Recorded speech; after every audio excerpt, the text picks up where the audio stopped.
Welcome to another episode of Impact Yobe. This is where you get information about developmental activities of the administration of Governor Mai Buni in Yobe State, the pride of the Sahel. My name is Mark Otabo. Thank you for joining us.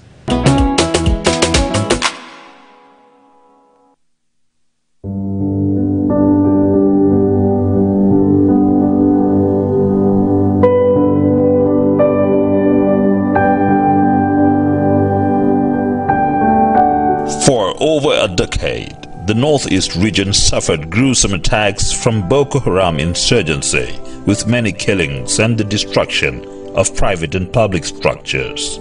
Several people fled their communities and were reduced to internally displaced persons until 2015, when President Muhammadu Buhari's GCFR took over the mantle of leadership of the country and gave marching orders to the security agencies to root out the insurgents for peace to reign. The presidential directive was carried out and the insurgents were depleted and rooted out of the communities. The IDP started returning to their communities and engaging in agricultural production and other means of livelihood. The people expressed high resilience and determination to recover their lives. When Governor Mai Buni CON took over the mantle of leadership of the state, he placed emphasis on the rehabilitation, reconstruction and recovery process to bring back life to the state. Security agencies, including the vigilante, they have all done their best to ensure that the peace has returned, and gradually, as you can see, there is peace and peace is returning. So first thing first, we have to first have the infrastructures on the ground, and alhamdulillah, we are able to resettle most of the displaced communities, and we can't just resettle them without providing the basic amenities. Governor Buni's declaration of a state of emergency on education was aimed to revitalize the sector from the destruction it suffered to a prospective future for the state. Governor Buni also pledged to establish 178 functional primary healthcare centers in all the 178 political wards in the state. He assured to revamp the 3 dormant industries, build modern markets and complete the international cargo airport, among others. To the glory of God, the state government under the able leadership of Governor Buni reconstructed most of the schools destroyed by the Boko Haram insurgency in the state. The Buni administration also established new model and mega schools, trained and retrained teachers while new ones were recruited. Books and laboratory equipment worth billions of naira were procured. This dramatically changed the performance of Yobe State students in external examinations in the last 3 years, justifying the government's investment in the sector. Students across the state now proudly display their improved performances on social media for everyone to see. It is gratifying that the Buni administration has executed 138 of the proposed 178 primary health centers, while the remaining 40 are at various stages of completion, with consulting offices, laboratories, pharmacies, labor rooms, male and female wards, and staff quarters accommodation for nurses and midwives deployed to the facilities to ensure a 24-hour healthcare service to the communities. The Buni administration upgraded 8 primary healthcare centers to general hospitals, while 4 general hospitals were upgraded to specialist hospitals. The state teaching hospital under the Buni regime has been equipped with the state-of-the-art equipment and now provides the best medical services, as confessed by Alhaji Adamu Hashimu, a retired permanent secretary from Bauchi State, who was on medical tourism to the state. We are the first hospital to go digital in the whole of the Northeast. We are now paperless, as you have rightly mentioned, from the point of registration at the health information unit to when you go and consult your doctors, to the laboratories or where you go for tests, either in the X-ray or laboratory department, to the pharmacy before you leave the hospital.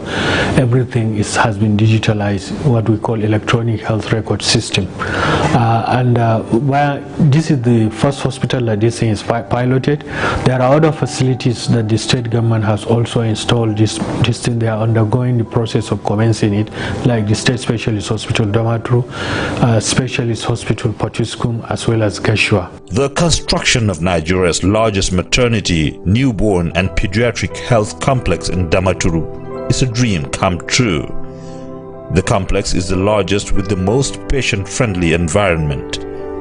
To provide the required manpower for the health facilities in the state government equipped the College of Nursing and Midwifery and the College of Health Technology to churn out nurses, midwives, and health technicians. The College of Medical Sciences of the Yobe State University Teaching Hospital has been fully equipped and ready for takeoff.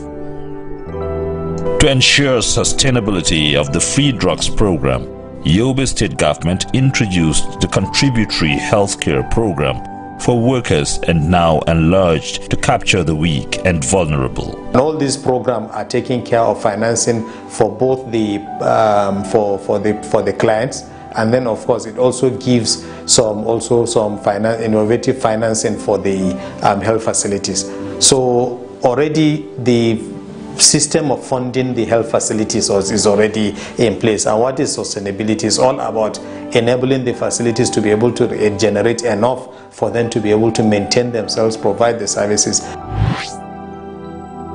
As promised, the over 10 years moribund flour and feed mills, Sahel Aluminum Roofing Company, Polythene Bag and Woven Sacks Factory are all back to life and in optimal production, generating employment opportunities and revenue for the state.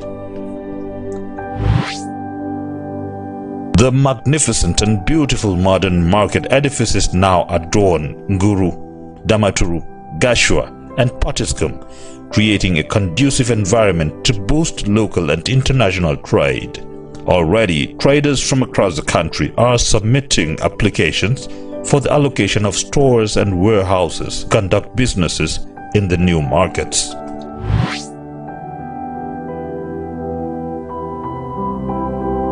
It is gratifying that the construction of township and inter-town roads has opened up communities and increased socio-economic activities in the state.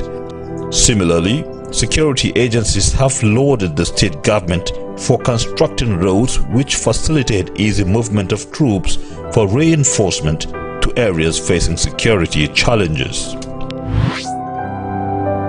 To improve the lives of the people in rural areas, the Buni administration has connected over 300 communities to power supply for the people to be in tune with changing times.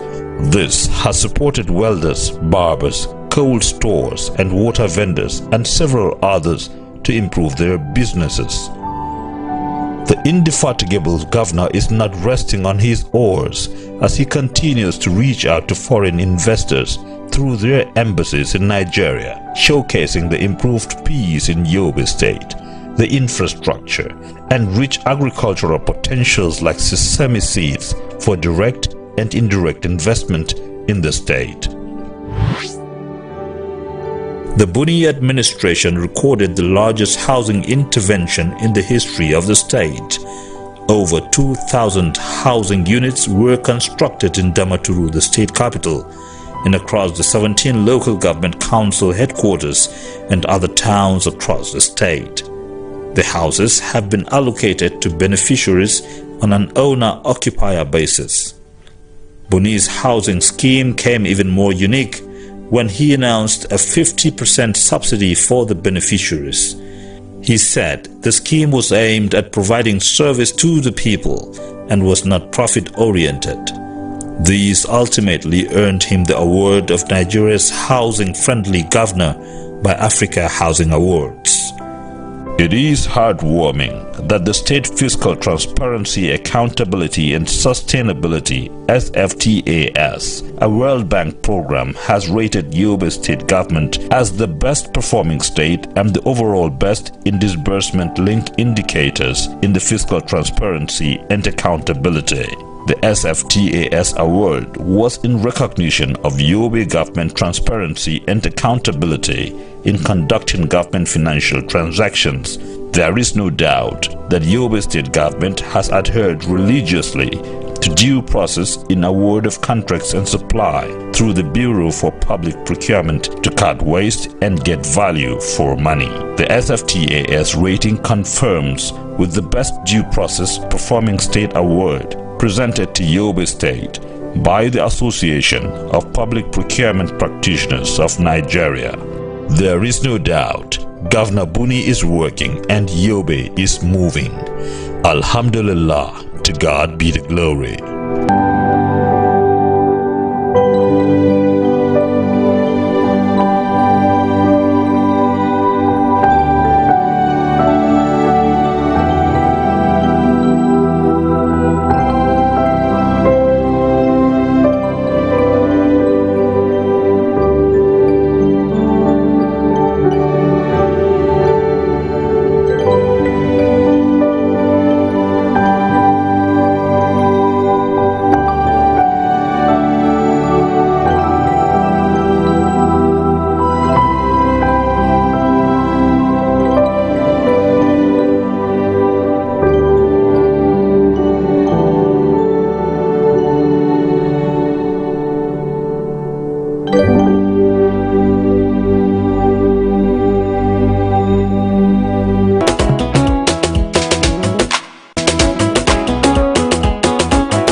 Welcome to this wonderful interview segment, once again on Impact Yobe. Today I have with me the Director General of Press Affairs and Media to the Yobe State Governor, Alhaji Manman Mohammed. Alhaji, good to have you on the show, sir. Nice meeting you. You're most welcome. All right, I understand that there are quite a number of legacy projects spanned across the state, but we might have to focus on education first, being the foundation of everything. Now, what exactly would excite the people of Yobe State watching at the moment as to what is happening in that sector? Any new developments you might want to share? Yeah, thank you very much for that beautiful question, because it is one sector that the achievements made in that sector are visible. Quite a lot of things have been done in that sector, because when His Excellency came on board, he declared a state of emergency on the sector, owing to the fact that the sector has suffered so much from the protracted security challenge. Most of the schools were destroyed, classes were razed down, books, laboratory equipments, everything was brought down. And of course, His Excellency wants to make sure that, yes, education does not suffer anything. I mean, in terms of pupils and students not going to schools, this will not happen under his watch. Now, after that, we realize that His Excellency also established new schools. You might have come across them, the model and mega schools that were established in the mega towns because of the so as to decongest the existing schools. People moved from one place to another. So in the course of that movement, of course, some of the schools became congested. Therefore, what is need to be done is to decongest these schools. And of course, the mega and model schools provided that. Now, books and laboratory equipment worth billions of naira were also procured and distributed to the schools. It may interest you to note that since that intervention, performance of students has improved. The performances have improved tremendously. And today, they proudly post their performances on the social media for everyone to see. And of course, our slots in tertiary institutions across the country unlike what it used to be, when you hardly find students with good marks to fill in these vacancies. Today, they are all there.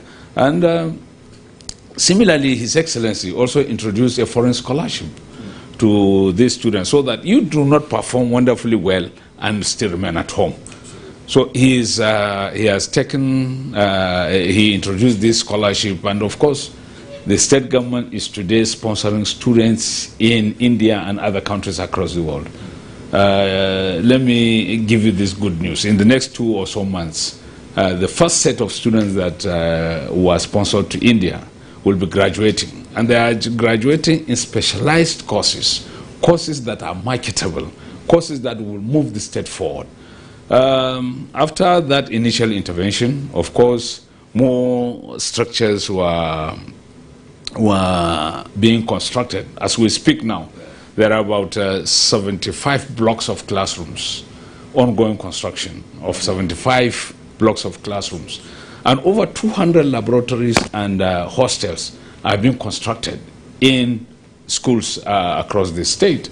This tells you that, yes, the issue of education is being handled by this administration seriously, and to see that, yes, there is great improvement in the sector. Today, the state government still pays examination fees.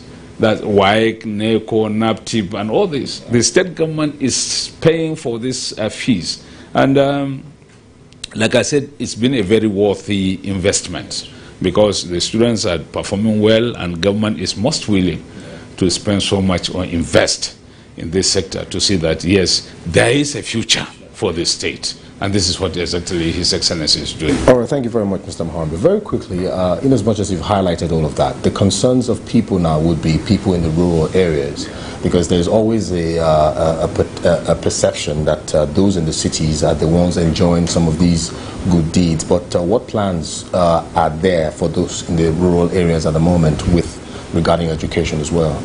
Yeah, I'm glad to inform you that the approach is holistic.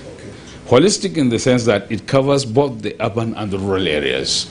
There have been recent employment of teachers, and these teachers are posted to the rural areas to ensure that adequate manpower, people with the knowledge to impart knowledge to others, people with the knowledge to pass on to others are being employed. In other words, those who are qualified. Those who are qualified are now employed and posted to the rural areas. Unlike what it used to be in the past, where people don't want to go to the rural areas. The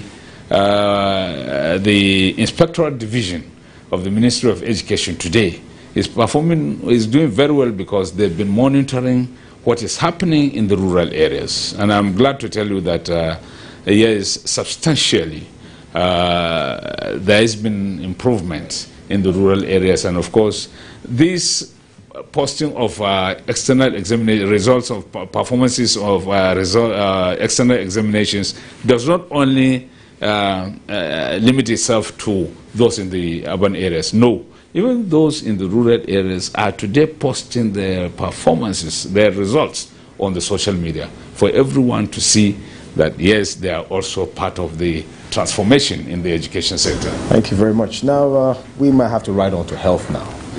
Health is quite important in any state, and of course the way and manner and approach in how the health sector has been handled also wants to be heard out there. And as the DG, I want us to delve into it a bit as to some of the innovations that we might just be experiencing under this government. Yes, the health sector, although there was no formal declaration of emergency on the sector, but I want to tell you, it is one sector that has enjoyed tremendous improvement. And of course, it is on the priority list of His Excellency. When he came, he started with the establishment of one functional primary health center in each of the 178 wards.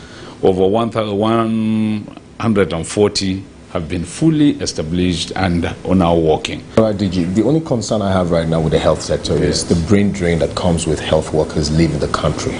We know that it is not going to be, Yobe State would not be an exemption, because of course some of your health workers, nurses, doctors would get opportunities elsewhere and want to leave. And you talking about other people coming into the state to come and get this healthcare facility and enjoy this. Yes. You're looking at a hands full now of people coming in to enjoy this facility.